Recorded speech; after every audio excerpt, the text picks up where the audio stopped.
take a second to consider a typical week in your life. Chances are, if you're anything like me, that your schedule is going to look something like this. Busy, busy, busy, work, work, work all the time. It never seems that we have enough hours in the day. We're perpetually burnt out and worn out and weighed down by the physical and by the emotional responsibilities that we have in our lives. But it seems like the only thing that we can do is pick ourselves up by our bootstraps and just keep trudging forward. My purpose today is to convince you that there's a better solution, that one that we knew instinctively when we were children, but that we've kind of cast off as adults. I'm talking about play. Play, as I will define it, is not an action but a state of mind. It is abandoning your self-consciousness.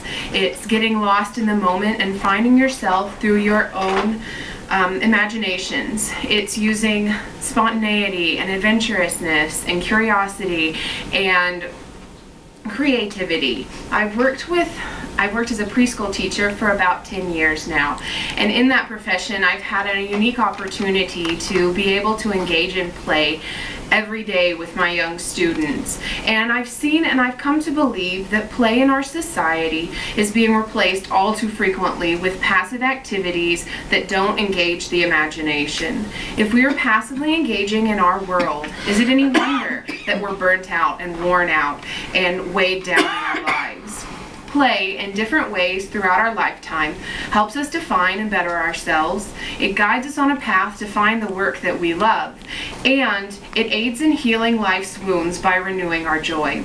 Let's begin by looking at how play helps us define and better ourselves.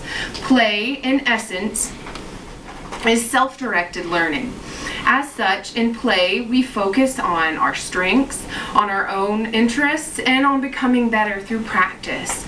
The process of refining through play is nothing new to humanity. According to Dr. Stuart Brown from the Center of Childhood Creativity, play has evolved over eons to promote survival, to make us smarter and more adaptable. It fosters empathy and makes possible complex social groups. For us, play lies at the core of creativity and innovation. On the flip side, if we are only involved in passive activities such as television or gaming, our creativity lies dormant. We begin losing our identity, and as we are oversaturated with the ideas of other people and we don't explore our own ideas.